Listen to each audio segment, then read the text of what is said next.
pasó? Yo estuve ahí. Ellos lo crucificaron. Te puedo mostrar en dónde lo enterraron.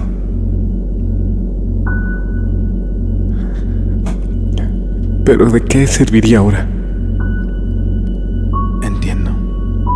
Solo empieza por el principio. Bueno, fue increíble.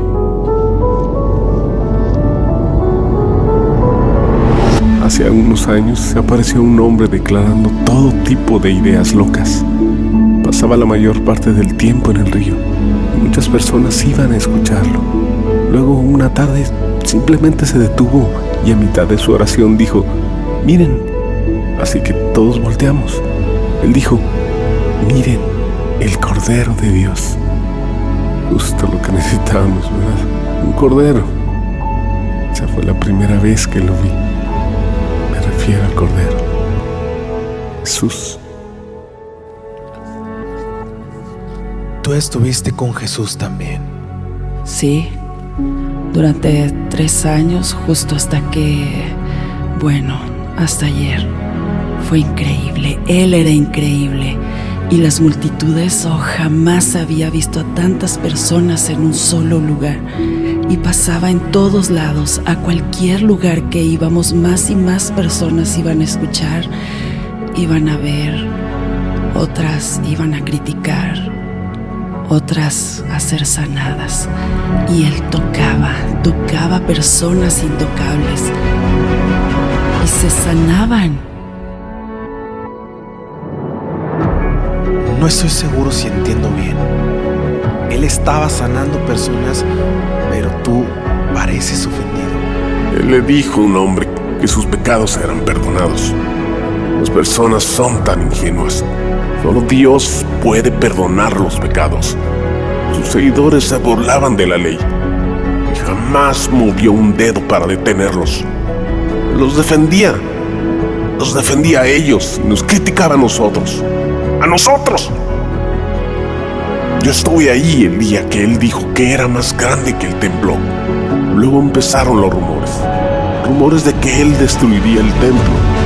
Y la gente ignorante de la que se rodeaba le creyó. Eran peor que ignorantes. Eran pecadores, cobradores de impuestos. Mujeres.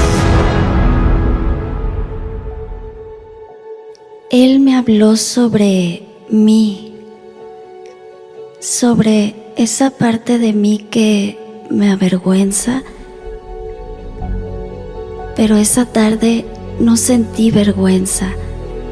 Antes de ese día no recuerdo un momento en el que no hubiese sentido vergüenza, pero ese día me sentí viva.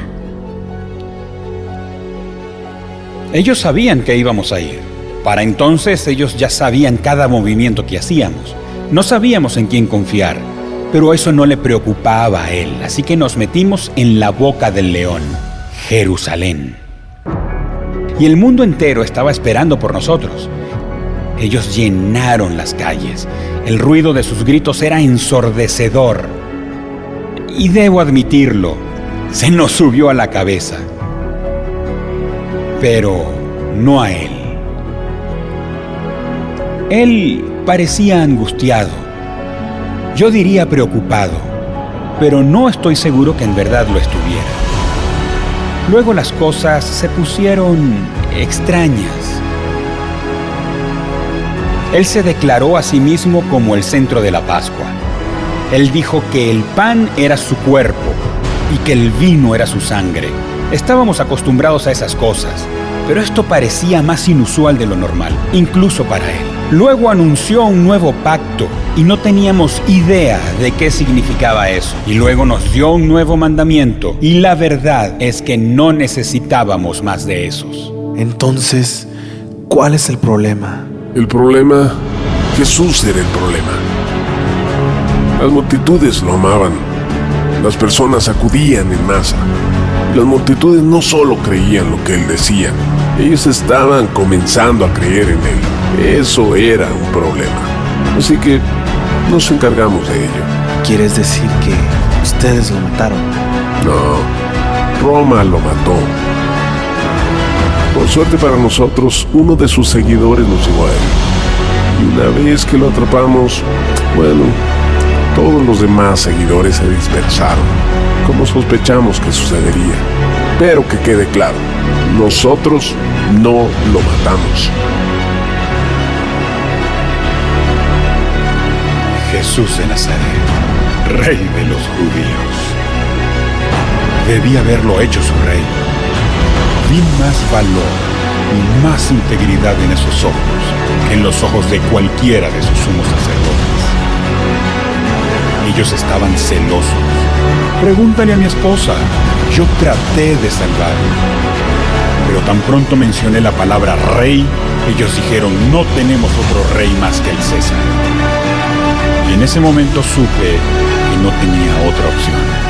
Entonces, crucifiqué a su rey. Y que quede claro, ellos fueron los responsables, no yo.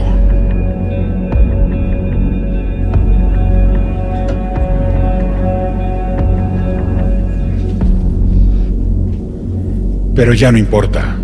Lo que importa ahora es que ya se acabó la Pascua.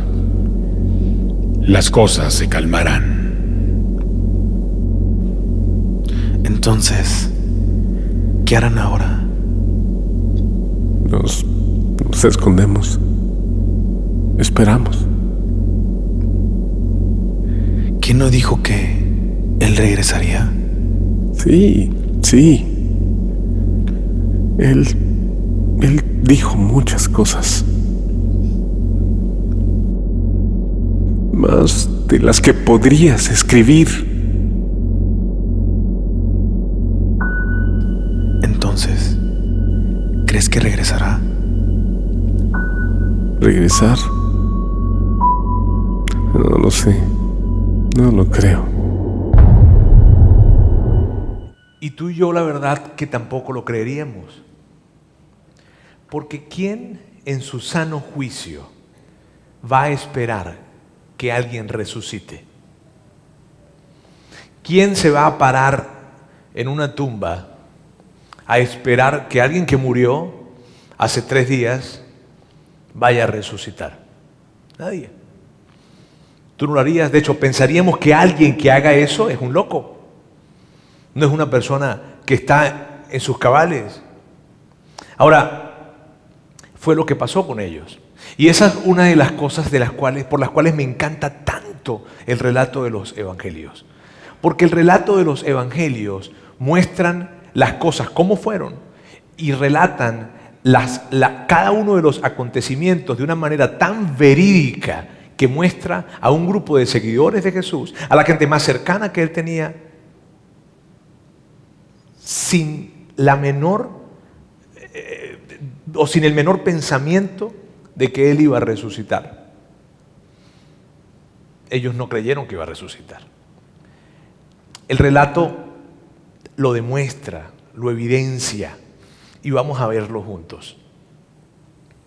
Dice, el sábado al atardecer, cuando terminó el día de descanso, y al terminar el día de descanso implicaba entonces que podía salir a hacer cualquier cosa que se considerara un trabajo.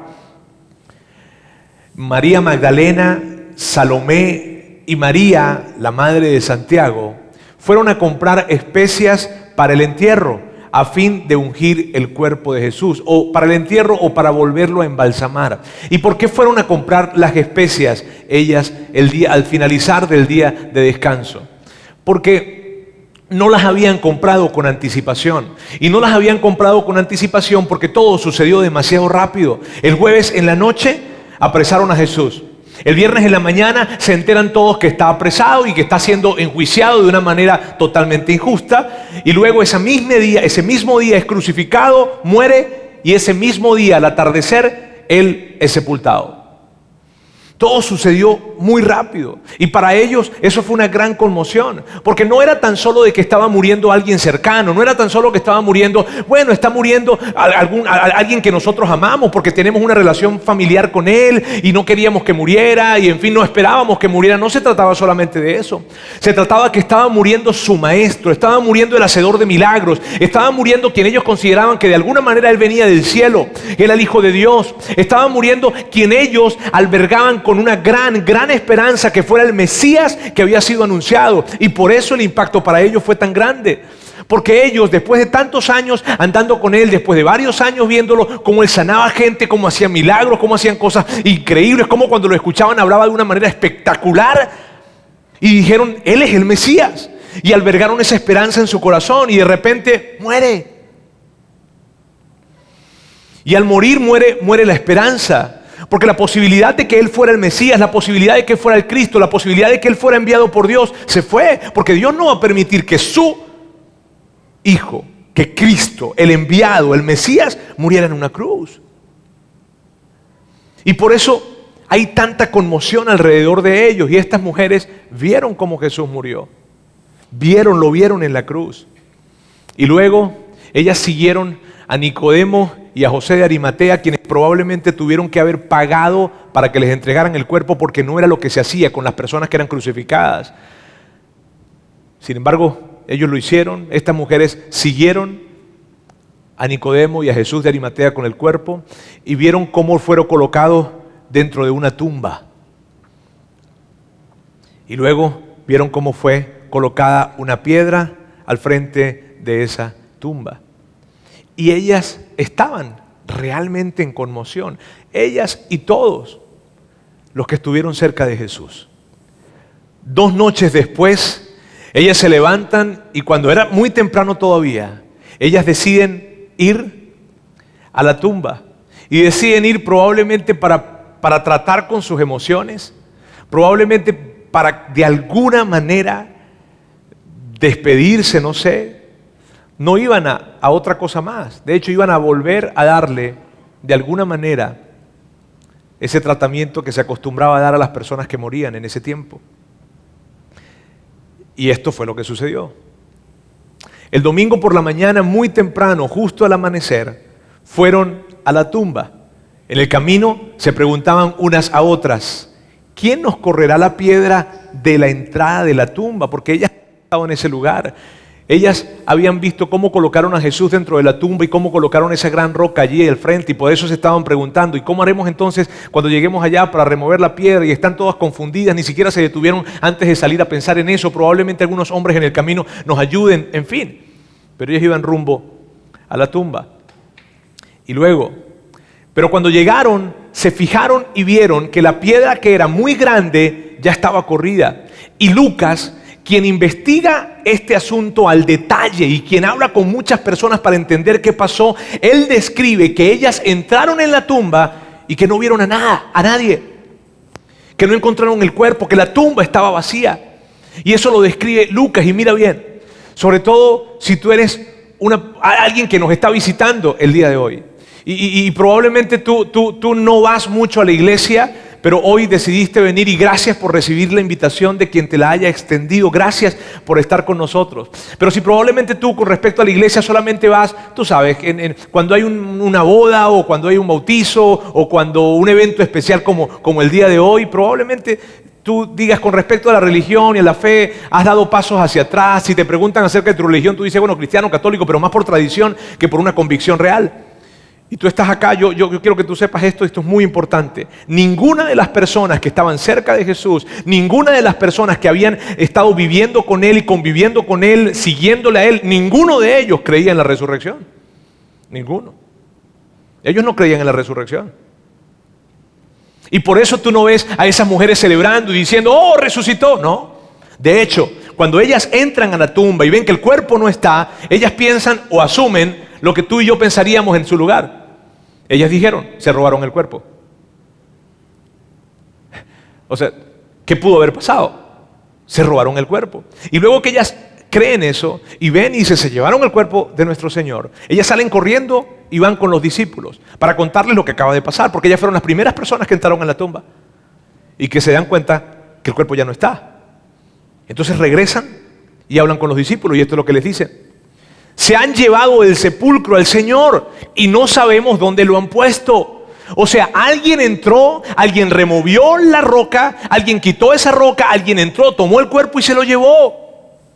Y entonces los discípulos que están escuchando esa historia están totalmente escépticos a lo que ellas les están diciendo. ¿Qué? ¿De qué están hablando? Y esto es lo que le dicen exactamente. Le dicen, el relato de las mujeres les pareció a los apóstoles una locura, así que no les creyeron. Ellos pensaron, ¿de qué están hablando? Y mírame bien, probablemente tú tengas en común eso con los discípulos. Y mira, puede que tú estés hoy acá y que sea la primera vez después de muchísimos años en una iglesia y tú estás con nosotros. Pero mira bien, si tú eres una persona que cree que Jesús es un personaje de la historia, ¿está bien? Que tú crees que sí, Jesús es un personaje de la historia, que Jesús fue un gran maestro, una persona que enseñó y que habló cosas muy, muy importantes, inclusive hasta tú piensas que fue una persona que vivió de alguna manera que es digna de imitar. Pero ya, el tema de la resurrección ya es demasiado. Si tú piensas de esa forma, tú piensas exactamente igual que sus discípulos. Porque sus discípulos no creían en la resurrección. Y esto es tan importante a la luz de la historia y de la veracidad de la historia. Pedro, cuando escucha todo esto, están los discípulos allí, Pedro y otro de los discípulos, Juan, salen corriendo de inmediato cuando escuchan a las mujeres decir que el cuerpo no está en la tumba. ¿De qué están hablando? Ustedes están hablando locuras. Claro que no les creemos.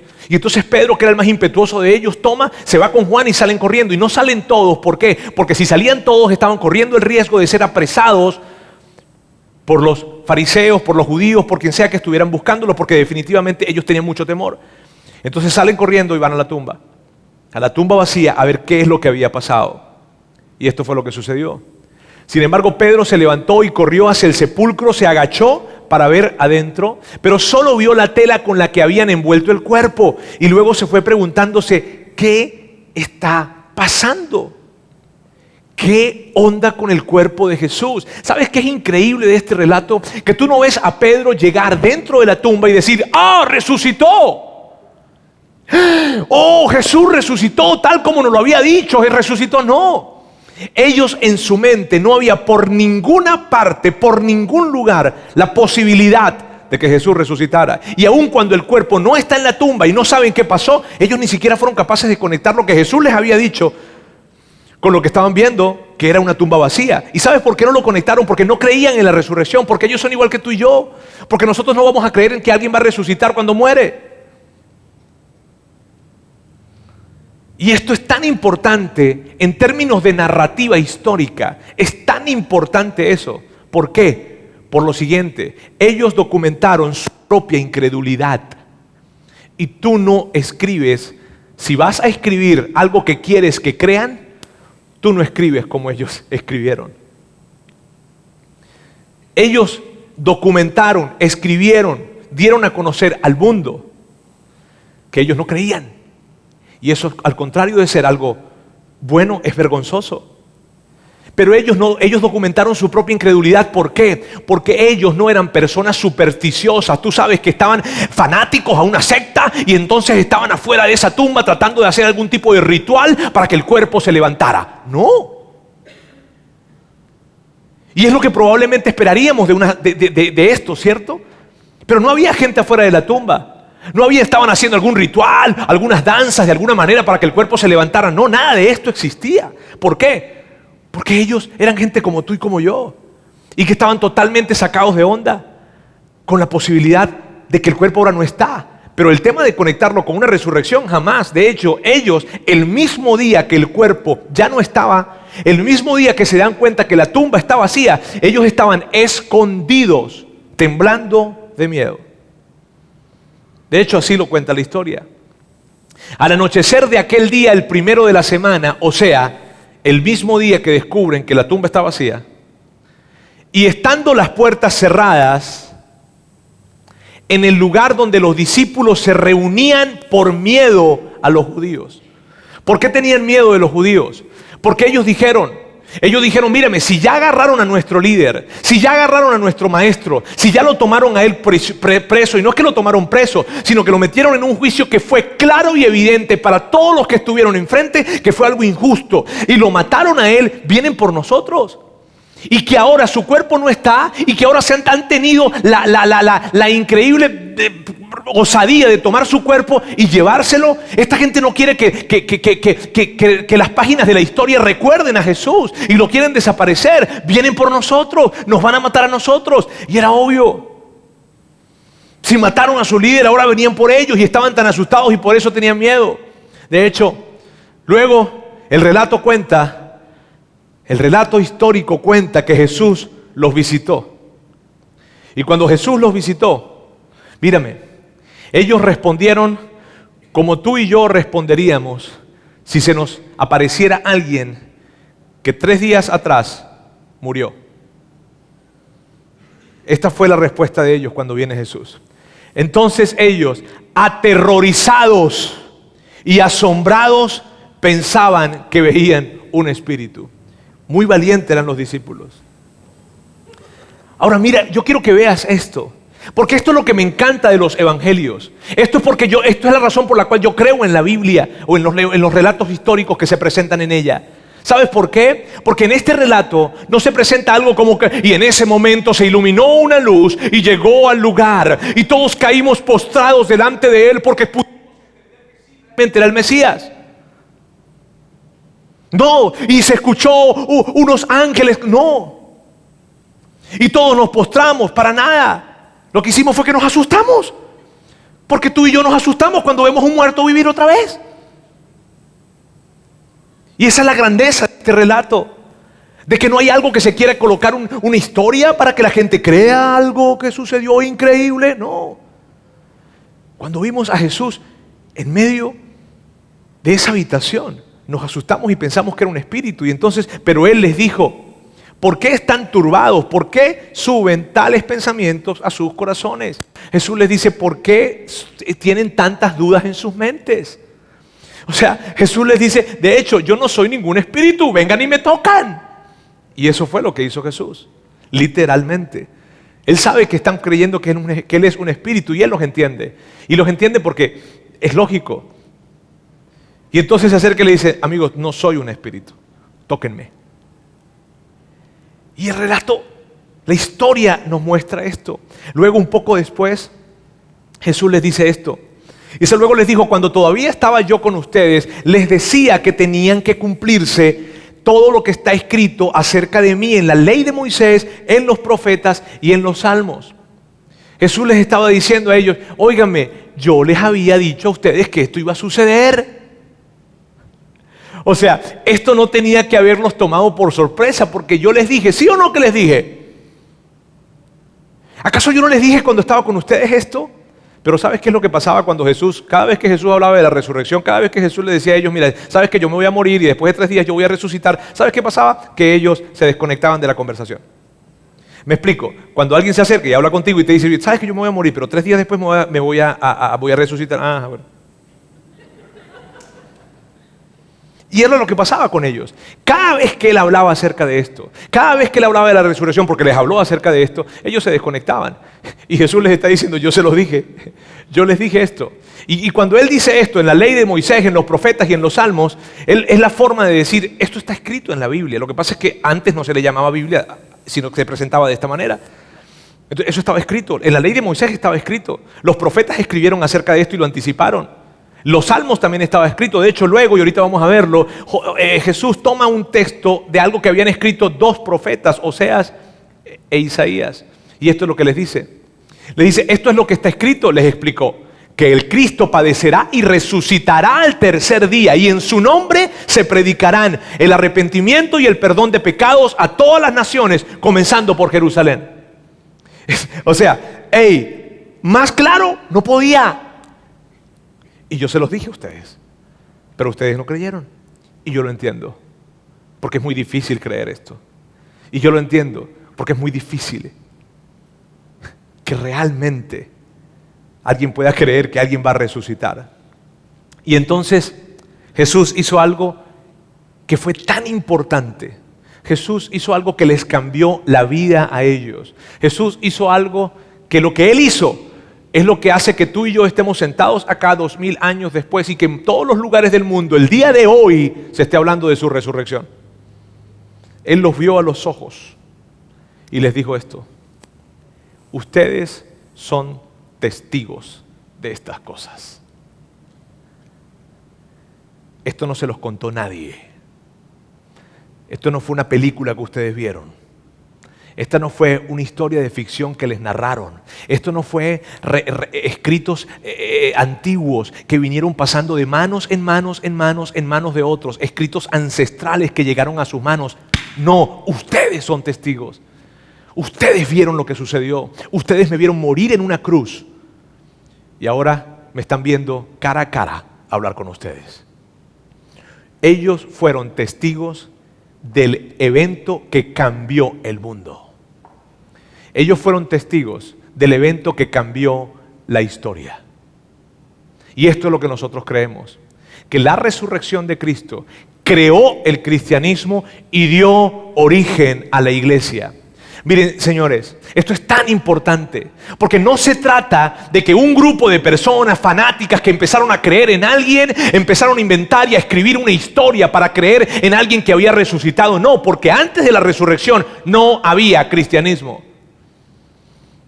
O sea, no es que había un grupo de personas que se reunían, no es que la iglesia no existía antes de la resurrección.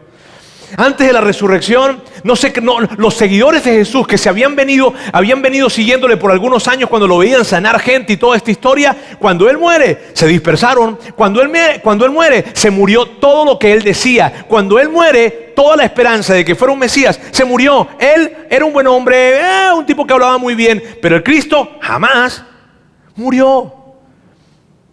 Entonces lo que hace que se levante un movimiento, el increíble movimiento de la iglesia que por más de 2000 años ha permanecido, fue la resurrección. Y piensen en esto: las personas más cercanas a Jesús, no le creían que iba a resucitar, y tiene toda la lógica del mundo. Porque tú y yo, si viene un amigo y nos dice que él se hace nuestro amigo y vemos que es una persona increíble y es buenísima onda y él tiene tanta bondad dentro de él, pero igual nos dice que va a resucitar. Mira, este hombre habla bien, en fin, pero que va a resucitar. Y cuando se pone con eso, yo me desconecto. Eso fue lo que pasó con ellos. Entonces, ¿qué fue lo que hizo que ellos creyeran? ¿Qué fue lo que hizo que ellos realmente creyeran que Jesús resucitó? Que lo vieron. Ellos vieron a Jesús resucitar. Y mira, y es tan importante esto. Vieron a un Jesús resucitado. Mírame, es tan importante esto. Si tú estás con nosotros el día de hoy, te digo, te invitaron y gracias por estar acá. Yo quiero que tú sepas esto. La razón por la que nosotros creemos que Jesús resucitó no es porque la Biblia lo dice. La razón por la cual nosotros creemos que Jesús resucitó es porque hubo un grupo de hombres que lo vieron y entonces documentaron lo que vieron. Y con el pasar de los años, casi 300 años después, se juntaron esos documentos y formaron la Biblia. Pero no es porque la Biblia lo dice, porque ni siquiera la Biblia existía en ese tiempo. No creemos esto porque es un cuento bonito, sino porque realmente sucedió. De hecho, Mateo, Marcos, Mateo, quien vivió con Jesús, estuvo durante un tiempo con Jesús, recorrió camino con Él, ve cómo muere y lo ve resucitado, documenta su experiencia con Jesús. Marcos, quien era muy cercano con Pedro, recibe de primera mano todo lo que sucedió y Pedro le cuenta a Marcos cada detalle, cada historia, lo que sucedió, lo que hablaron, lo que vivieron con él. Y Marcos lo deja registrado.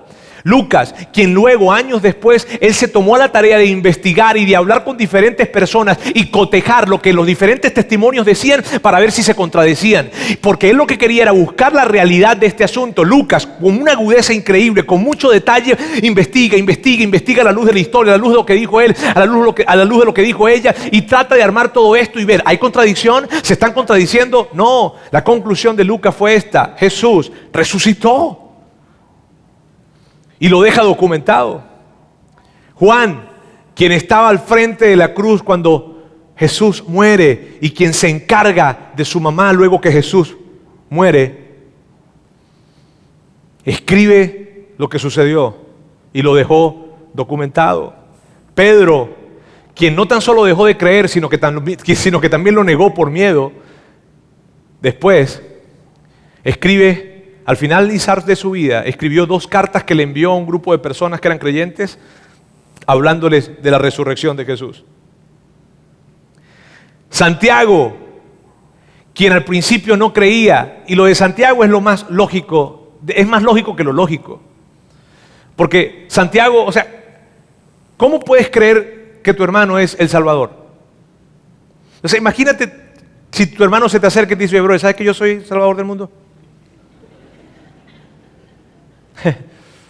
¿No le crees? ¿Qué fue lo que hizo que Santiago llamara a Jesús su Señor? Que lo vio resucitado y lo escribió. Pablo, quien al principio él perseguía a los cristianos. O sea, Pablo al principio decía, hay una cuerda de locos que están hablando de que un hombre fue el que crucificamos, el que lo vimos crucificado, que luego resucitó. Están hablando locuras y yo voy a buscarlo porque lo que ellos están hablando atenta contra nuestras creencias más básicas. Claro que no. Y empieza a buscar desesperadamente a los cristianos para perseguirlos y luego él termina siendo el principal promotor de la fe cristiana. ¿Por qué? O sea, ¿por qué alguien que fue el principal detractor y perseguidor de la fe cristiana, de los cristianos, termina siendo el principal promotor? Por una sola razón, porque lo vio resucitado.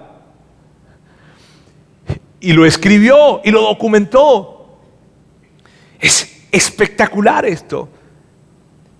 Ahora, amigos, esta es la realidad. El cimiento de la fe cristiana es un evento, es algo que sucedió, no es algo que no es un cuento bonito, pero ¿sabes qué? Hace tantos años que pasó esto, hace ya más de 2000 años que pasó esta situación, o probablemente casi unos 2000 años que sucedió esto, que tú y yo lo vemos muchas veces como una película, que tú y yo muchas veces lo vemos como una historia que nos han contado y que se la contaron al abuelo y al bisabuelo y a papá y a mamá. No, sabes, esto realmente sucedió y es nuestra labor y mi labor recordar constantemente que este fue el mayor evento de la historia, que el Hijo de Dios vino a este mundo y murió y se levantó de los muertos. Y claro que Él sabía que le creyeran que era el Hijo de Dios era muy difícil. Y cuando Él hablaba de que era el Hijo de Dios, algunos creían, algunos no, la gran mayoría no, de hecho, no le creyeron. Y Él lo entendía muy bien, porque creer que eres el Hijo de Dios era realmente complicado. Por eso, ¿qué fue lo que hizo Él? Murió y resucitó. Y luego dijo, ¿me creen ahora? ¿Y cómo no creerle ante semejante prueba? Ahora, esto, amigos, este evento, el cimiento de la fe cristiana, es un evento. La fe cristiana no se basa en un libro, se basa en un evento, en algo que sucedió, no en una buena historia, no en algo que inventaron un grupo de personas porque querían de alguna manera tener esperanza. Y el evento de la fe cristiana es un evento extraordinario que tiene implicaciones muy profundas, muy profundas. Pedro habla acerca de esas implicaciones, cada uno de ellos, Mateo, Marcos, Lucas, Juan, Santiago, Pablo, todos ellos hablan acerca de las implicaciones de la resurrección. Porque fíjate bien, ¿qué implicación tiene para tu vida el hecho de que Jesús resucitó? ¿Qué? Porque, ok, Roberto, trato de entender lo que estás diciendo. Sí, fue un evento, realmente sucedió, todavía tengo algunas dudas, en fin. Pero, y en la práctica, ¿qué es lo que implica que Jesús haya resucitado? Pedro habla acerca de esto. Y vamos a ver un poco de esto. Dice Pedro en esa carta que escribió, bendito sea el Dios y Padre de nuestro Señor Jesucristo, quien según su grande misericordia nos ha hecho nacer de nuevo para una esperanza viva. Y lo que Pedro está diciendo es, ¿sabes qué? Hay una nueva oportunidad. No importa el tipo de vida que hayas vivido, no importa todo lo que ha sucedido en tu vida, hay la oportunidad de tener una nueva vida. Claro que hay esperanza. Y que el Jesús haya resucitado, eso es lo que representa, que hay esperanza para nosotros en una nueva vida.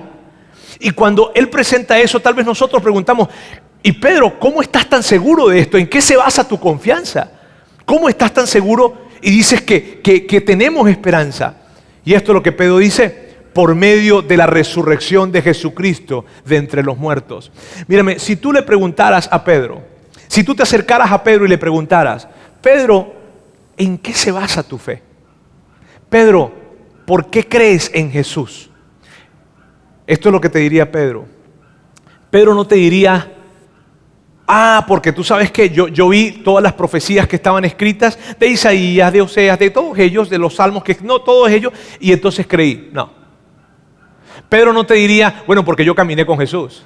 Y de hecho, ¿sabes qué? Yo caminé sobre las aguas. Él hizo que yo caminara un poquitico sobre las aguas, en fin. No te diría eso. Pedro no te diría, bueno, porque yo vi cuando Él sanó gente, porque yo vi... No te diría nada de eso.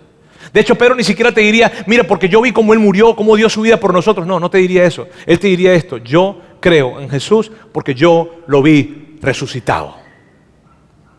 Yo creo en Jesús porque yo lo vi morir. Y luego me invitó a desayunar en la playa. Por eso creo. Ante una declaración como esa, ¿qué puedes decir? Yo lo vi. Yo fui testigo.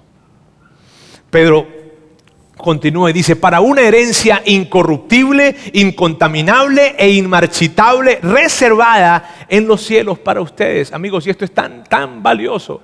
Esta es parte de las implicaciones profundas que tiene la resurrección. ¿Cuál, Roberto? Pedro creía en el cielo. Ahora mira, Pedro no creía en el cielo porque Pedro se crió escuchando del cielo. Porque cuando era pequeño, sus padres le hablaron y le enseñaron acerca del cielo. No, porque en los libros del judaísmo se habla muy poco acerca del cielo. De hecho, una gran porción del judaísmo no creía que hubiese vida después de la muerte. Creían que la muerte era el final de todo. Así es que Pedro no creía en el cielo porque se lo habían dicho sus padres. ¿Sabes por qué creía Pedro en el cielo? Porque Jesús le había hablado del cielo. Porque Jesús en innumerables veces le habló acerca del cielo. Por eso Pedro creía. ¿Qué implicaciones profundas podemos ver juntos acá? Y mira bien, ¿qué pienso cuando me doy cuenta que el cielo es verdad? Y Pedro continúa y dice, en esto se alegran a pesar de que por ahora, si es necesario, ustedes estén afligidos momentáneamente por las diversas pruebas que están sucediendo. Y esto me encanta, ¿por qué? Porque la fe de Pedro no estaba basada en un Dios imaginario que iba a prohibir y que iba a impedir que las cosas malas le sucedieran a la gente buena. No. Y amigos, esto es tan importante, ¿por qué? Porque probablemente tú estás con nosotros el día de hoy, pero tú te desconectaste de la fe, te desconectaste de la iglesia, te desconectaste de Dios porque viste mucha maldad en el mundo. Porque viste mucho dolor en el mundo, porque viste muchísimo sufrimiento y no puedes conciliar cómo un Dios que dice ser bueno permite que haya tanta maldad, tanto sufrimiento y tanto dolor, y probablemente ese dolor y ese sufrimiento te alcanzó y te tocó a ti también. Y te tocó porque pasó algo en tu vida, porque pasó algo en tu familia, porque pasó algo. Y tal vez al ver esto, tú dices, no puedo conciliar un Dios que supuestamente sea bueno y permita esto. ¿Sabes? Es por eso es tan importante esta declaración de Pedro. Por lo siguiente, amigos, Pedro vio la peor cosa imaginable sucederle a la mejor persona que había conocido. Y él siguió creyendo. Porque si tú te acercabas a hablar con Pedro y le preguntabas, Pedro, ¿qué onda con la maldad en el mundo? Pedro, ¿qué onda con el sufrimiento? ¿Qué onda con todas esas cosas malas que le pasan a los niños, a gente inocente? ¿Qué onda? Probablemente Pedro te hubiese dicho esto, no sé. No te puedo explicar eso. Yo solo sé que lo vi resucitado.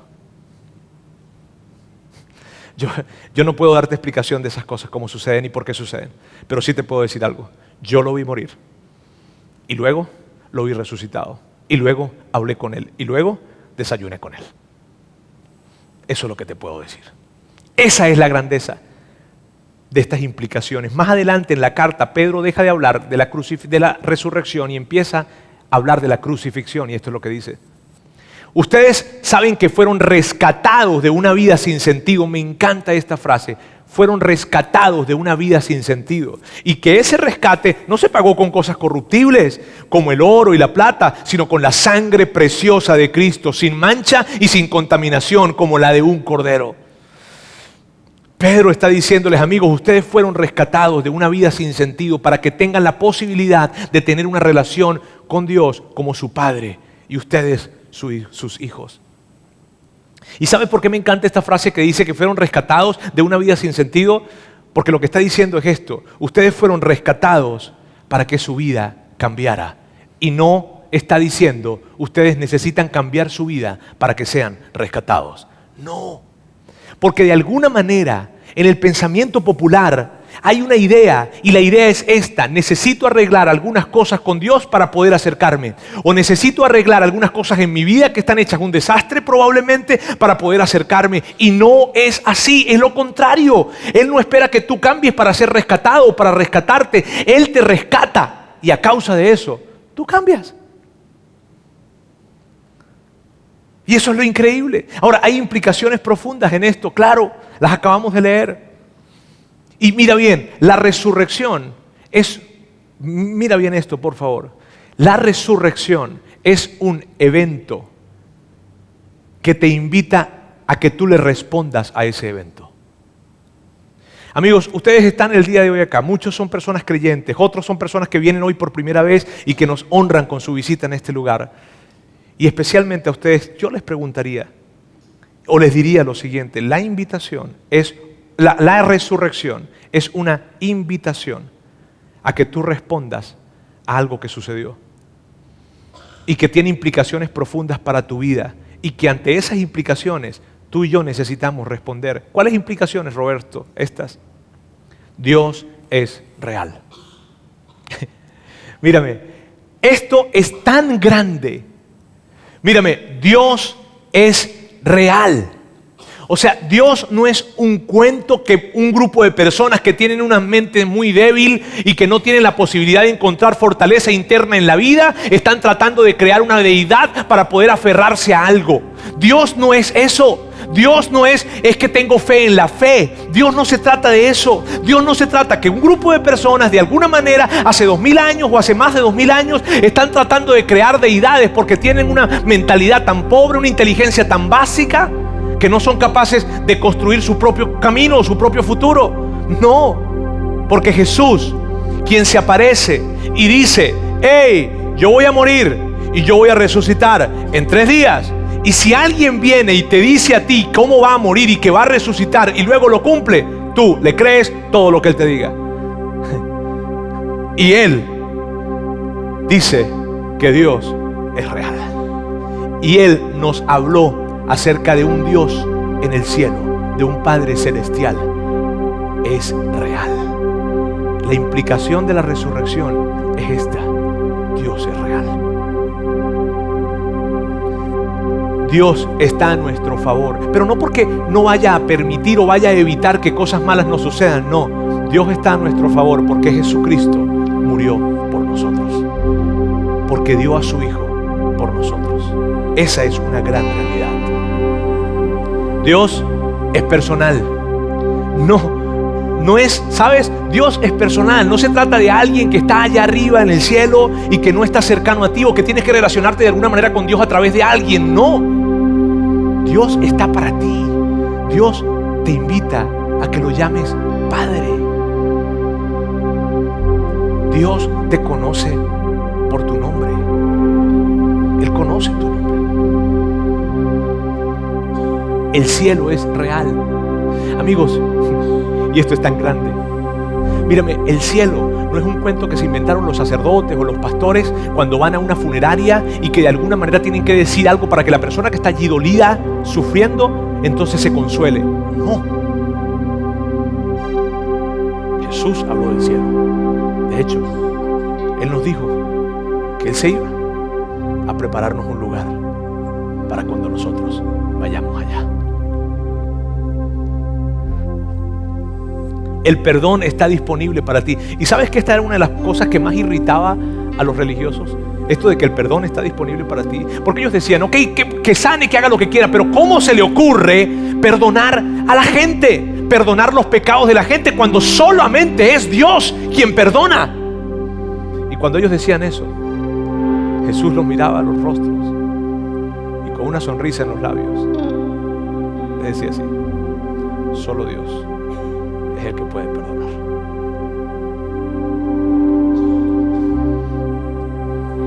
Es amado por Dios. Miren bien, la resurrección. Yo no conozco tu vida, definitivamente no la conozco, y doy tantas gracias a Dios porque estés acá. Si es la primera o la segunda, o ya tienes varios domingos viniendo acá, pero yo quiero que tú sepas algo. La resurrección no es una película, no es una historia, no es mitología. Fue un evento, y ese evento significa esto: que Dios te ama.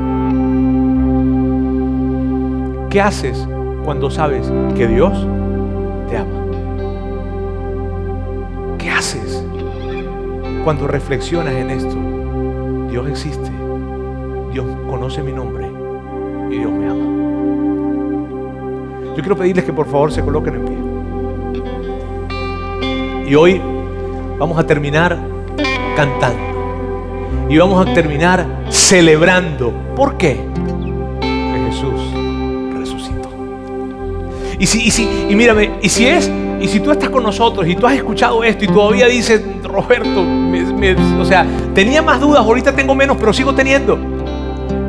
Y estás aquí con nosotros, mírame, yo quiero que tú reflexiones un poco en esto, en lo que representa que la resurrección sea algo que realmente sucedió y que las implicaciones son tan grandes y tan profundas.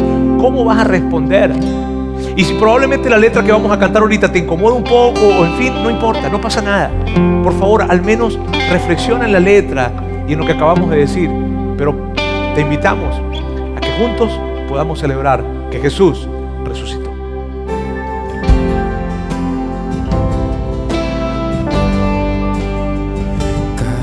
Mi culpa sobre aquel que hoy reina en majestad. Su amor perfecto iluminó toda la humanidad.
a la muerte.